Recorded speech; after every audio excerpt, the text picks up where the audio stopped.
جو پریشانیوں میں ہو, جو مصیبتوں میں ہو, اس کو چاہیے کہ مجھ پر درود پڑھے, کہ درود پریشانیوں کو لے جاتا ہے, مصیبتوں کو لے جاتا ہے. ایک شاعر نے کیا خوب لکھا ہے, اور واقعی حق لکھا ہے, ہر درد کی دوا ہے صلی علی محمد, ہر درد کی دوا ہے صلی علی محمد, تعویذ ہر بلا ہے صلی علی محمد. ایک دوست نے اپنے ایک دوسرے دوست سے قرض لیا, اور قرض لینے کے بعد جو ٹائم تھا وہ پورا ہو گیا.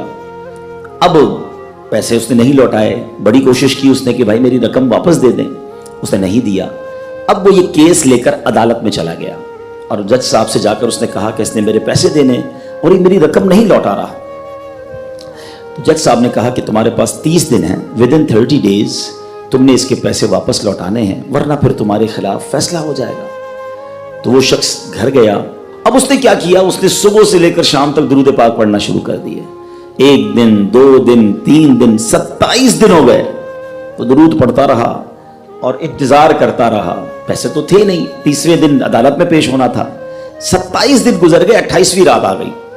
خواب میں اس کو کسی نے آواز دی کہ گھبراؤ نہیں, تمہارا قرض ادا ہو جائے گا. اگلے دن پھر درود پاک پڑھتا رہا. اب نبی پاک کی خواب میں زیارت ہوئی. آقا علیہ الصلوۃ والسلام تشریف لائے, فرمایا گھبراؤ نہیں, تمہارا قرض ادا ہو جائے گا. تم علی بن عیسیٰ وزیر کے پاس جاؤ اور اس سے کہو وہ تمہارا قرض ادا کر دے گا. اب جب صبح اٹھا تو بہت خوش کہ نبی پاک کی زیارت مجھے ہو گئی. لیکن پھر خیال آیا کہ میں اگر وزیر صاحب کے پاس گیا اور انہوں نے مجھ سے کوئی ایویڈنس مانگ لیا, کوئی پروف مانگا, کہ میں کیسے مان لوں تمہیں نبی پاک نے بھیجا ہے, تو اس بات پر تو میرے پاس کوئی دلیل نہیں ہے. اب 30ویں رات آ گئی, آخری رات ہے, صبح عدالت میں جانا ہے. درود پاک پڑھتے پڑھتے سو گیا. سرور کائنات علیہ الصلوۃ والسلام نے خواب میں پھر کرم فرمایا. فرمایا علی بن عیسیٰ وزیر کے پاس جاؤ, وہ تمہارا قرض ادا کر دے گا. کہ حضور میں چلا تو جاتا, مگر اگر وہ مجھ سے کوئی پروف مانگتا, کوئی ایویڈنس مانگتا, تو میں کیا جواب دیتا.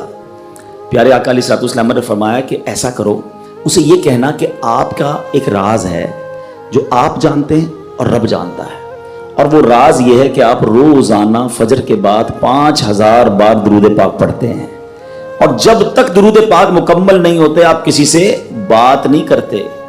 اب جب صبح اٹھا تو بہت مطمئن کہ اب تو دلیل بھی آ گئی ہے. پہنچ گیا صبح صبح علی بن عیسیٰ وزیر کے پاس. اس کا دربار لگا ہوا ہے. اس نے پیغام بھجوایا کہ میں علی بن عیسیٰ وزیر صاحب سے اکیلے میں ملنا چاہتا ہوں, پیغام لایا ہوں. درباری نے آ کر پوچھا, وزیر صاحب پوچھ رہے ہیں کس کا پیغام لائے ہو؟ کہ میں نبی پاک علیہ الصلوۃ والسلام کا پیغام لایا ہوں. فوراً وزیر صاحب نے بلا لیا. کہا فرمائیے.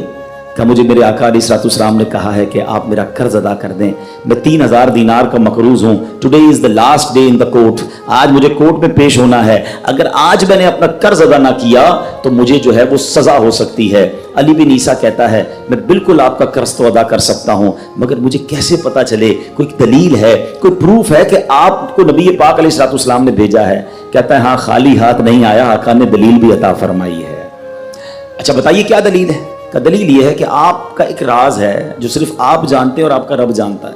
5000 ٹائمز ڈیلی آپ درود پاک پڑھتے ہیں فجر کے بعد, اور جب تک یہ درود پورے نہیں ہوتے آپ کسی سے بات نہیں کرتے. آپ ذرا پہلے تھوڑی دیر کے لیے امیجن کریں کہ جو وزیر 5000 بار روز درود پڑھتا ہوگا وہ عاشق رسول کیسا ہوگا. اس کی تو لاٹری نکل آئی نا, وہ تو خوشی سے جھوم اٹھا, کہتا مرحبا یا رسول اللہ, میرے درود پاک قبول ہو گئے, بہت خوش. اب ابھی بیٹھے ہیں آپ کمرے میں, گیا واپس آیا اور 3000 نہیں 9000 دینار لے کر آیا. کہتے 3000 تو نبی پاک کا حکم, مرحبا یا رسول اللہ, 3000 اور لیجئے, آپ نے اتنی اچھی خبر مجھے سنائی, اتنا پیارا خواب سنایا, آپ کے قدم میرے گھر تک آئے, اور 3000 مزید لے جائیے, اس سے اپنے بچوں کے لیے کوئی کاروبار شروع کیجئے, اور ایک وعدہ بھی کیجئے, زندگی میں آئندہ جب بھی آپ کو کوئی ضرورت پڑے گی نا, آپ میرے پاس آئیں گے, میں آپ کا بھائی ہوں. اب یہ دیوانہ بڑا خوش ہو کر عدالت پہنچا. اچھا everybody expecting over there, سب یہ سوچ رہے تھے کہ یہ اس نے آج گرفتار ہی ہونا ہے, کیونکہ تھا ہی کچھ نہیں اس کے پاس, پہلے ہی کہہ دیا تھا کہ میں کولیپس ہو گیا ہوں. اب عدالت میں جاتے ہی اس نے 3000 دینار جج صاحب کو دے دی کہ صاحب اس کا میرا قرضہ ادا کر دیں, میں جو ہے وہ اپنے قرضے سے بری ہونا چاہتا ہوں. جج صاحب ہوتے ہیں, انہوں نے کہا قرضہ تو ادا کر دیں گے, پہلے بتاؤ پیسے لائے کدھر سے ہو؟ تم تو کہتے تھے پیسے نہیں تھے تمہارے پاس, اتنی بڑی رقم کیسے انتظام کی؟ اب بھری عدالت میں گویا اس نے زبان حال سے یہ کہا کہ اتنا دیا سرکار نے مجھ کو، اتنی میری اوقات نہیں